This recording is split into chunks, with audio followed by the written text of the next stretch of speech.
La dernière partie de l'exercice 4, on a le chlore Cl36 radioactif, l'isotope du chlore, qui se désintègre en argon.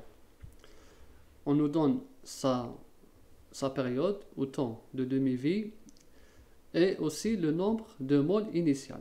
Là, on ne nous a pas donné le nombre de noyaux ni la masse, mais plutôt le nombre de moles du chlore 36 AT0.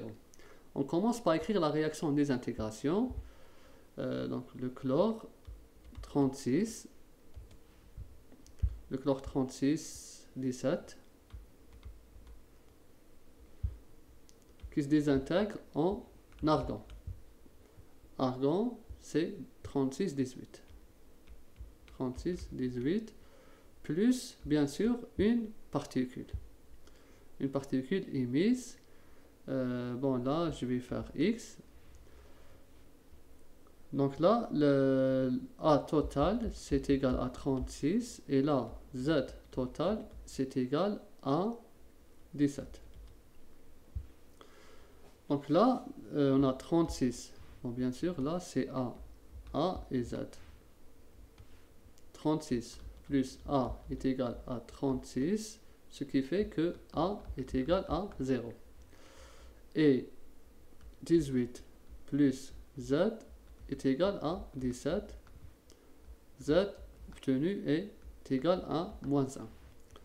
Donc, on voit bien que ce corpuscule émis n'est autre que la particule β-, qu'on écrit électron, E0 moins 1. La voici. Donc voici la réaction. Bon, en précisant les lois utilisées et le type de radioactivité mis en jeu. Et la nature de la particule émise. Bon, la nature de la particule, c'est β-. Ici, on a la conservation. Les lois de conservation, cette réaction, cette désintégration, elle se déroule selon les lois de la conservation du nombre de masses et des numéros atomiques.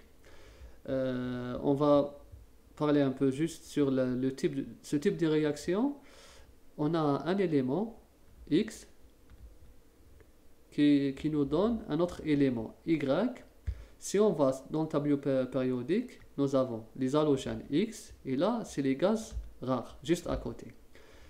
Un halogène, en se désintégrant, il va se transformer en un autre élément chimique d'une autre période, d'une autre colonne.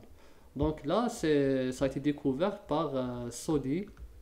Bon, il y a 2 scientifiques en principe, c'est pas le seul. Donc c'est une désintégration radioactive où on a des lois de conservation du nombre de masses et de Z qui sont respectées, et c'est des réactions de déplacement.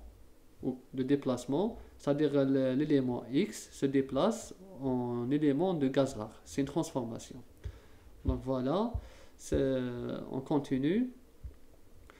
Maintenant, on nous demande de calculer en mégaélectronvolts l'énergie de liaison d'un noyau de chlore.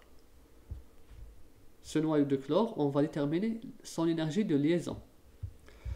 L'énergie de liaison n'est autre que l'énergie de cohésion qu'on a calculée dans les autres exercices, qui est égale à delta M fois C au carré. Avant de calculer l'énergie de liaison, il faut déterminer le delta M, qui est le défaut de masse, le défaut de la masse. Défaut de masse. Le delta M est égal au nombre de protons fois la masse d'un proton plus le nombre de neutrons fois la masse d'un seul neutron. Voici. Là, c'est des particules libres moins la masse du Cl36 réel, expérimental. Voici le delta M, comment on le calcule. Là, les particules, c'est des particules libres. Particules libres. Là, c'est pas des particules libres. Là, elles sont entre elles. Là, c'est le noyau. C'est dans le noyau. C'est des particules non libres. On a dit que théoriquement, delta 1 doit être égal à 0. Mais en réalité, c'est pas égal à 0. Pourquoi? Parce qu'il y a une libération d'énergie lors de la formation du noyau. Et cette libération d'énergie est due à la perte de masse. La masse est libérée sous forme d'énergie. D'où la relation d'Einstein. Delta 1, c'est au carré. On va déterminer le delta 1. À partir de ce delta 1, on va déterminer l'énergie de liaison entre les particules de ce noyau. On applique maintenant directement. Bon, avant d'appliquer Z, on sait qu'il est égal à 50, on a dit combien? À 17. Le Z est égal à 17. Et le N est égal à 1 moins Z. 1 moins Z, c'est... Bon, le A, c'est combien déjà? C'est 36. 36 moins 17. Voilà.